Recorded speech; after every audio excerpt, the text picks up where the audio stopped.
machine learning comes out, I don't think machine learning is en masse at any point, even now, to be honest. I don't think it's running on every single SERP whatsoever, especially local SERPs. I look at them and I don't see how an intelligence of any sort could be doing those sort of local. Trying to sort out the difference between the actual benefits of machine learning and the negatives of it is because machine learning and AI are different. I think that people think, for some reason, that machine learning is an artificial intelligence in itself, and it's really not whatsoever. It's not an intelligence. It can't teach itself, it can't grow, but it can learn, adapt from a data set that it's given. So it can't find its own data and go about doing it that source. It has to be given a data set, and it has to adapt to that data set, but it doesn't actually have the intelligence to build around it. I don't think until we have AI that links will be a major factor in any other way, because machine learning is still taught. It's still my biggest risk, I suppose, when we're looking at link building campaigns for clients is, so in 2012, obviously Penguin came overnight, took down pretty much the link industry. Yeah. Like a lot of my competitors then, they ain't here anymore. They're given, they're a bit lazy, a bit willing to change, shall we say. But it happened overnight. So what happens if Google turned the switch on the somebody pressed the Penguin switch back in the day? Well, yeah, that is very true. But what if the AI switch is drastic? It's just because it's not commercially viable yet. I think on the scale that Google has, I think what is it, 40 trillion pages or something in the Google Index or something ridiculous like that. I don't think they have the commercial capacity at any point to be able to turn on the AI switch just yet. I think because Google are ahead of the game in quantum computing, they need quantum computing to be able to do AI, and it's costing them $200 million for one chip at the moment. So being able to have a server farm to be able to process that much data is going to require, it's not going to require the 10,000 processing chips that they have currently. It'll probably require 10, but that's still $2 billion just for their. But at the same time, if they shook up the SERPs that much, would it be worth? Watch the click costs go up. Watch CPC, AdWords, and they're already generating Google Ads, Charles. Google Ads. Sorry, Google Ads. Not AdWords anymore. Google Ads, but yeah, it's already generates $118 billion last year for Google. So $2 billion for that little investment, In 2012, I wasn't really into PPC that much, so I don't have the data or the stats in my brain that I can even try and pull out. But it would be interesting to know. I mean, one of my clients, so we work in PPI space back then. We were dominating PPI. We got hit by Penguin, disappeared. They started spending an extra 10k a day on PPC. That's one client in one SERP. Yeah, that's intense. Scale. We love scale. Google is the best scalable business in the world, isn't it? You put something in, brings it back from the database. Within milliseconds. Yeah. Clever boys. Does slightly concern me though that some of the greatest minds in the world are basically working on convincing people to click ads without realising they're clicking an ad. Yeah, it's crazy. Google has the most PhDs in the world. I think it's something like 15,000 PhDs or something in their inventory, and like a good half of them are just mathematicians consistently working on these next level algorithms to try and track user intent, not just for SEO but for the actual ads as well. That's the main game. A lot of people don't realise that Google invests heavily into the algorithms behind the ads and behind the display network and things. Well, they've just removed average position, so you can't. We'll keep on SEO though. Sure. So back to SEO in itself. Apart from the link building side of things, you said actually that you moved a lot of your staff away from the Indian side of the business and more towards the UK SEO staff. Are all of your staff that are in the SEO market, are they SEOs, or do you have more of a ratio? Because I spoke to Gareth Simpson, and he has, for every single SEO, he has 6 content writers. So that SEO will manage those content writers, create an editorial calendar, create an SEO-based calendar, do the optimization, and potentially even train them in actually optimizing the content themselves. What is the ratio in your business like for this stuff? Do you manufacture most of the content that you're doing for your link building? So we still do a lot of let's say text-based content rather than creating tools and creating quizzes and stuff like that. We do run campaigns in a creative way, but we find that to scale things, 500 words in a Google Doc gets more done. So we have 4 writers in-house. We have 2 account managers who are SEOs. So to our account managers are effectively senior SEOs, but so in the mastermind yesterday, everybody was looking for more customers. Yeah. Well, we're actually looking for less customers, but we just want bigger projects. Yeah. So, I think we used a landscape gardener in Croydon as an example, like no interest. Yeah. Like if that guy wanted to create a platform to get other landscape gardeners to register on and we can start selling leads, come to me. Yeah. But so 4 writers, the account managers, a chap called Simon that runs operations that's been doing SEO as long as myself. Then we've got head of outreach. Mm-hmm. We run an apprenticeship program, so we take on 2 apprentices a year. Mm-hmm. We get them. I've audited more competitor websites as a business than you'd ever imagine. So we're teaching them what makes a good link, what makes a bad link. Yeah. Constant training and constant courses. Yeah, constant training really, and not just for the outreach team, but the outreach team are looking at sites all day, every day. Mm. So they're actually training us uphill as well, because it's been a few months, I'm going to say at least, since I audited a site. Yeah. So has it changed? Are they still looking for the same triggers of what makes a good site, what makes a bad site?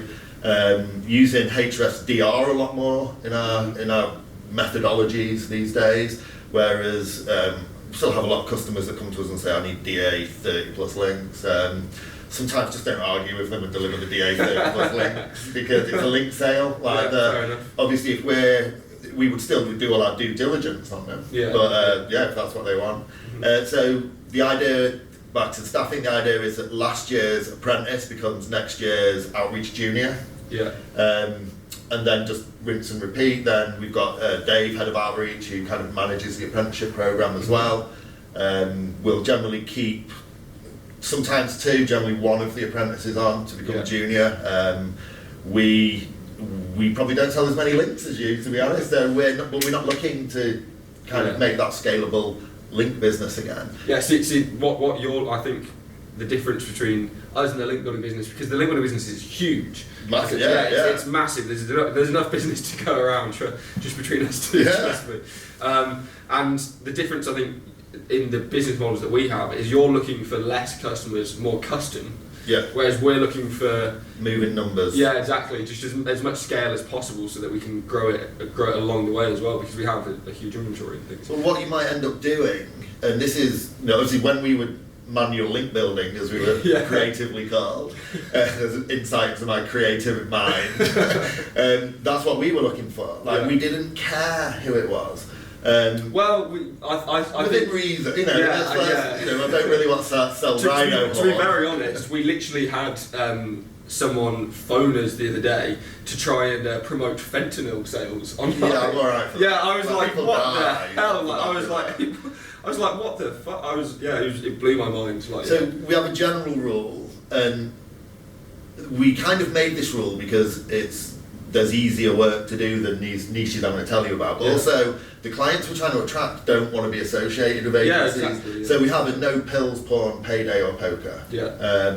And you can, poker, any casino, not interested. Payday, any kind of loans or finance. Don't mind helping people get out of debt or trying to help people. Because would you do mortgages, for example? Yeah. It's more the legitimate stuff, not 500% APR loans and things like that. These days, I have to market their business. Mm-hmm. So, if we use a horrible example of escorts. Yeah. So, back in the directory and bookmark and article marketing days, who cares? You had to spin 300 words, put some keyword-rich anchors in, and syndicate it. Yeah. Whereas now, I couldn't imagine pitching journalists for some dodgy escort site. It'd be something like escorts-in-birmingham.com or There's something. probably a fair few of Birmingham. But I can't market that. I don't know the people. That is a specialism in itself. The same with gambling. Yeah. I don't. I like a football bet, but I don't really like gambling. Yeah. So I don't really want to promote. I actually knew.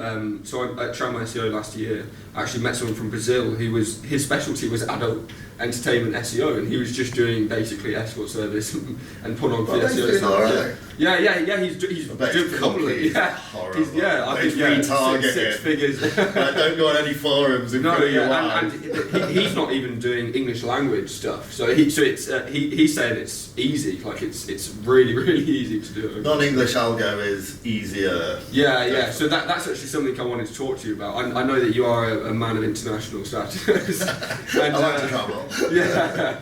And I know that it's not just all for pleasure. I know that you have got clients pretty much all over the world at this point. How do you find it? Do you do first of all? Do you do link building? I assume you do link building for foreign clients. Yeah, but most of our stuff is overseas companies wanting to sell into English-speaking markets. Okay, yes. Like we've got a couple of let's call them pet projects that are based in Norway, for example. So I find Norway very easy to rank in, and they've got money. Well. So the affiliate committee, they're not buying the 10 quid phone charger, they're buying the 30 quid one. So, but yeah, a lot of the time, like we had a client based in Slovenia that make doors, and they wanted to start targeting Germany and the UK and Northern Europe basically. So what we tend to do on stuff like that is just partner with German agents. Like there's makes it so much easier. Well, there's also we're not trying to just make 10 quid a link of something, like just introduce them to the German agency, and we just have all agency calls. Luckily, everyone speaks English, so I read something the other day, and it's if you speak 3 languages, you're trilingual. If you speak 2 languages, you're bilingual. And if you only speak 1 language, you're English. Which disappoints me to no end. That's not surprising whatsoever. That being said though, in terms of English in those foreign countries, I even find that the English language algorithm in those countries such as like the Netherlands, such as even Thailand where I'm currently based at the moment, it's completely different from the English language algorithm in the UK and in the US and even potentially Canada and Australia, though there have been some differences even in the algorithms in Australia and in the US, for example. Do you think it could be down to resource they assign to it? Well, if there's more searches in the UK and the US, there's more ad revenue coming in. Sorry to go back to ads. Ads are what make the money. Yeah, it's very true. I'm just doing the local search website teams and things like that. I think the website team in America is something like over 10,000 or something, whereas the website team in Japan is like 7 people. And if you think that it would be hard, like Google Translate's getting better, but I'm not sure I could be a web spam judge on a Japanese website, not speaking Japanese. Very true. And then when you start getting down to, let's take Denmark for example, where there's 5 million people and they don't have that many territories other than Greenland, which I think there's that many people there. They're not going to assign any resource to it. No, So that being said, it is going to be easier. But that being said, on average, they do spend more than pretty much anyone else. The Scandinavian countries have pretty much the highest level of income freedom in the world. Like they have, whilst their tax is incredibly high and a lot of their rent is incredibly high, their wages is generally. I was going to say it's amazing what you can achieve when everyone pays their tax. Well, that is very true. When you only have 5 million people, it's also a lot easier to control who's paying your tax. Very much so. Less people to hide. Very true. Moving on from that, I wanted to actually speak to you about the management side of things, because obviously when we're at kind of our level of scale, it's a ball ache, to be honest, to manage that much link production, that much content production, customer service, customer management, payment systems, accounting. It's not just this is a quick easy money game that a lot of people seem to think. We just go and sit in the office for 30 minutes and go over. Up to a couple of 100 links a month, it's easy. Once you start. We're delivering over 5,000 links a month, and that's high quality contextual links. And how many roughly transactions? I couldn't tell you, to be honest. Okay, so each transaction maybe 20 to 30 a day, something like that. Each transaction creates its own pain point, so it needs invoicing. Exactly. So we've spent quite a lot of money over the last few years, kind of expand. So we have a link database, if you like, pulls in all the APIs once a week. We recrawl everything, get fresh data. We're tracking everything over time, so we can see whether the site's going up, going down, pulling in so much visibility as well. But what we've also added onto that are writer modules. So we've effectively created our own little marketplace for the team, where we put in our writing requirements. They're only allowed to take 5 at a time. And if they want more work and they're paid, they're targeted, so they have to get this content out, but you can't just claim 20 and then take all week to do it. Like you can claim 5, but you can't claim another 5 till all 5 are done. So just trying to track stuff. We've made a lot of mistakes over the years where we weren't recording certain information, so we haven't got any historical data to look at efficiencies that we want to make. Efficiencies are what you're going to have to work hard on. Start building. It's boring business shit, like team leaders, training sessions where like external consultants that come in and literally say, why are you doing it this way? Think about it like this, or try it this way. And you eventually get to the stage where you end up with non-fee earning employees. Which is crazy. Like we're just at that now. So we have a bookkeeper, but kind of don't really count her. She only works part time. But we're almost at the stage where like we need HR support. We need someone like just booking work socials. And trying to work out when everyone's available and booking it, and then like work Christmas parties. There's like 20 of us now.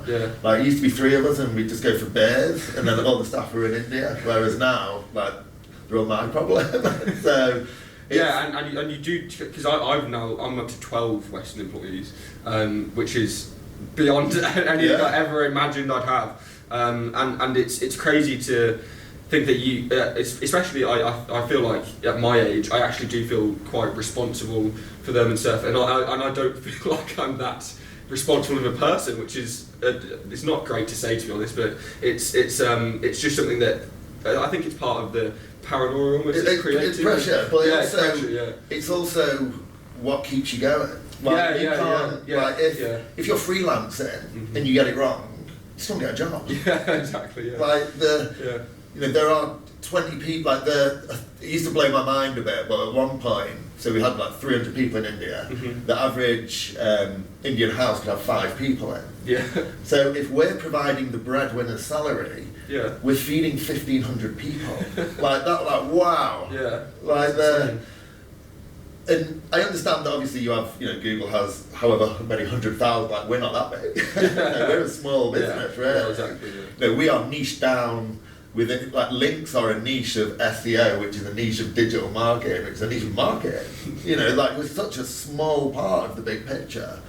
And yet we were providing, food for 1,500 people. That's scary. It's really scary, But you just got to go with it. Like just trust the system that you built, trust your products. And if all else fails, and you've got to trust your employees as well. Very much so. It's very much so at the point where if you make the incorrect hire, and they can screw over your entire business, basically. But they can lose your customers, they can ruin process, they can burn money. If you've got the wrong project manager on something, especially even internal systems, not necessarily. And managers are managing multiple people. If they assign an entire team to the wrong thing, then you've just screwed up an entire week's worth. But then if you train the trainers, so I have weekly catch-ups just with my seniors. I've taken it on to the point now where I speak individually to every single member. So, kind of the final question that I had was around, actually it's kind of mixed into all kind of one questions, is around the knowledge graph, but also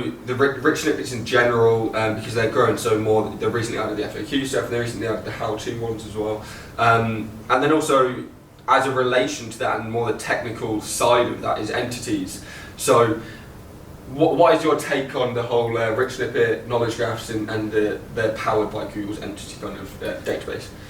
So I mean, once we get into the nitty gritty of the entity database, I'll pull you back to one of your first statements, which is Gareth doesn't touch technical. But what I do understand is stealing real estate on the front page. Like I don't worry too much about how it works in the back end, as long as in the front end I can take as much space as possible. And I get entities for voice. I'm not a complete novice when it comes to this sort of stuff. But just before you hit me with some crazy questions around like, what should we do here? I know that Python script. I can safely say I've never scripted a Python, and I'm aware that Python's a language. But I know. But I mean, I love the fact that they've given us the opportunity to take so much space by just making our content a bit better. and by making it a bit better, they're making us structure it. Mm-hmm. So they're going to be able to understand it a lot more as an entity. Mm-hmm. From a commercial perspective, which is the department that I kind of run, I think they're brilliant. Like, we can go back over old posts. I mean, ideally you'd be ranking top 5 anyway, and there wouldn't be some monster in front of you. But just go back over old posts, fix the HTML around that ordered list, stop bolding stuff and make it a H2, refresh, and there it is. I mean, I'll submit to Google, etc., and there it is.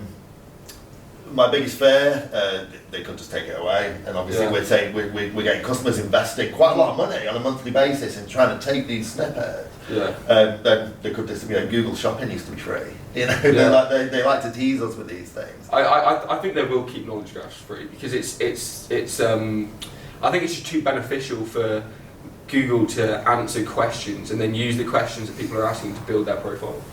So it builds such an amazing ad profile based on what questions people are asking to Google, and it gives them real insight into someone's brain. The challenge though, and I think it was, is she Tiffany Muller from Mars? Brittany Muller. Sorry Brittany. Never met her, it might have found.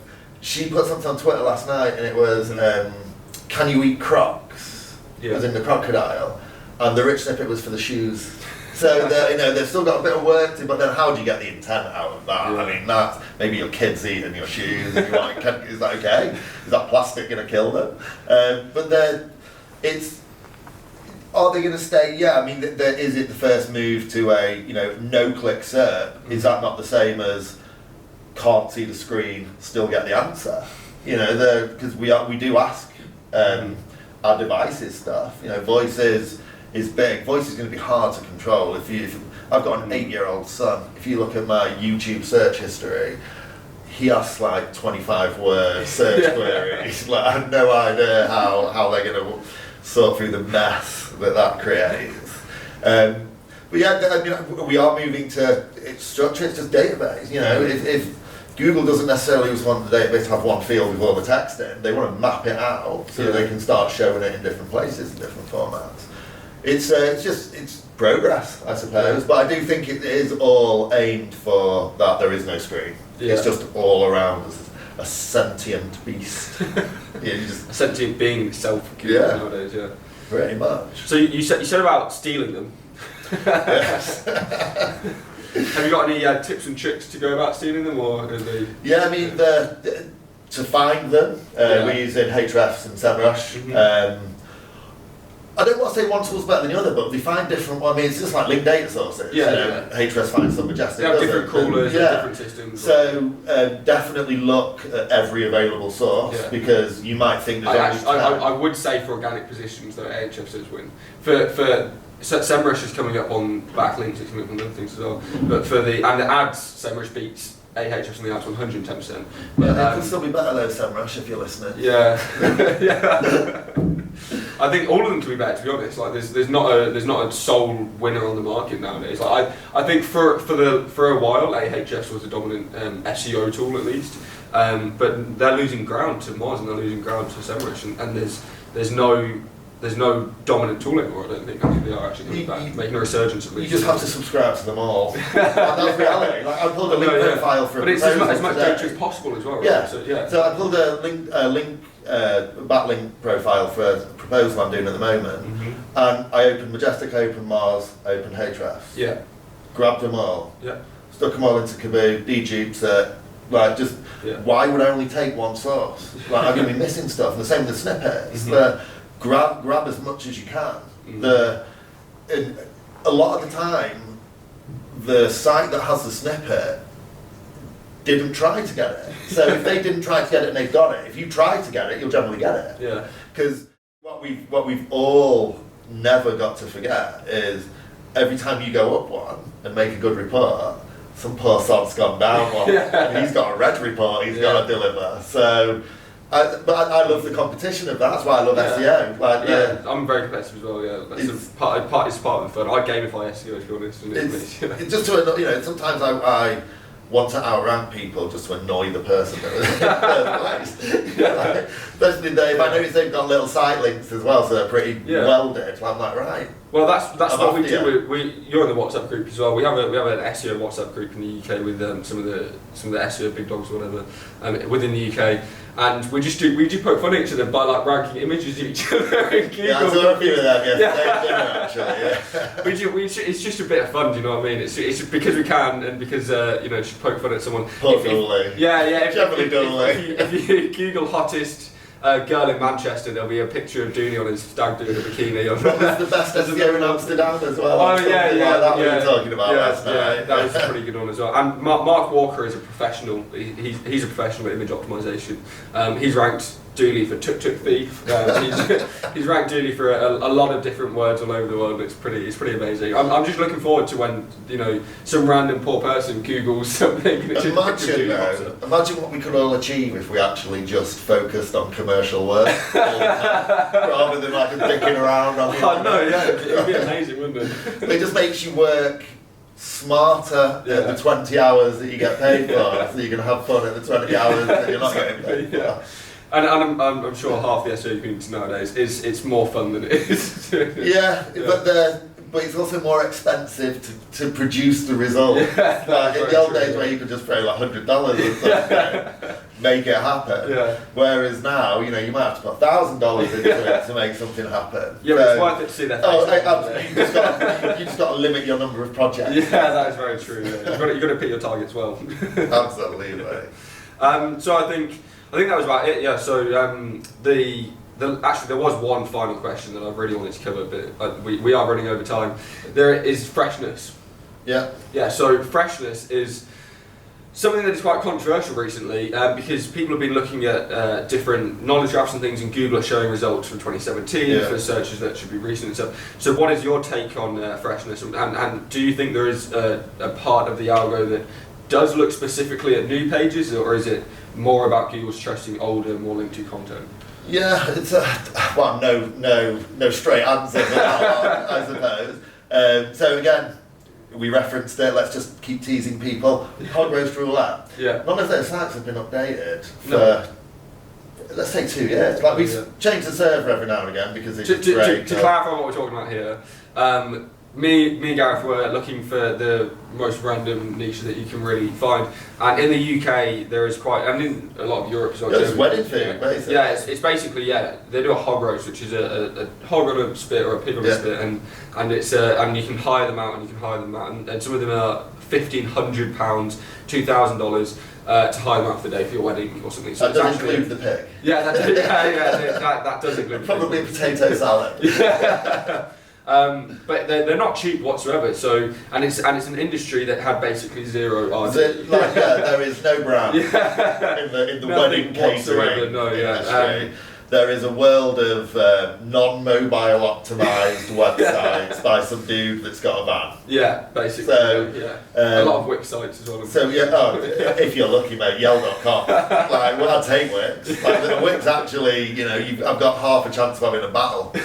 But so we have 300 and odd sites, basically every town and city in the UK for a few search terms. We've probably got 2 to 5 at the front page. Yeah. And we just sell the leads. So nice and easy, simple business model. And it costs nothing to set up a website. Domains in the UK... they've all got the same design. Yeah. They literally, we've no index domain. Yeah, that's what I mean. You could get £40 of content at £10 a year domain and stick it on a VPS that you've had for years, and you're sorted, And then if you can... But you can pin drop a council estate. At the same time, I wouldn't recommend doing it if you don't have the scalability. Yeah, absolutely. So if you're thinking, I'm going to make one hog roast website in one town for £50, then you'll get like 15 visitors. But it's at the scale when you build 100 of them, 200 of them, exactly. It allows you to then have that 15 visitors per site turns into 15,000 visitors per month. But on freshness, none of those are updated. Exactly. They just exist on the internet, but they serve a purpose. In competitive niches, I think you have to be fresh because you don't want to go into the store and it's full of old foods, especially if it's a popular aisle. So And if you think about question and answers, the question, well, the answer does change. Yeah. But again, there's some. I think Martin McDonald put on Twitter something. It was the search term had 2019 in, but the snippet had 2017. Like, why is that not? It was something like that. Again, I scroll so much. Yeah. Because he searched something for 2019 and it was a snippet from 2017, which made no sense whatsoever. And he actually found options that Google could have put there from 2019.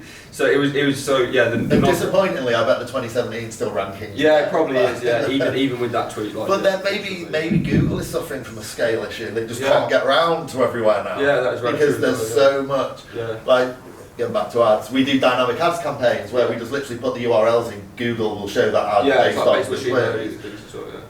We see new search terms every month. So Google's got to try and, is it worth a snippet? Is it, the snippet must already be stored in a database somewhere to tell it to show the snippet, and maybe they just didn't get around to it yet.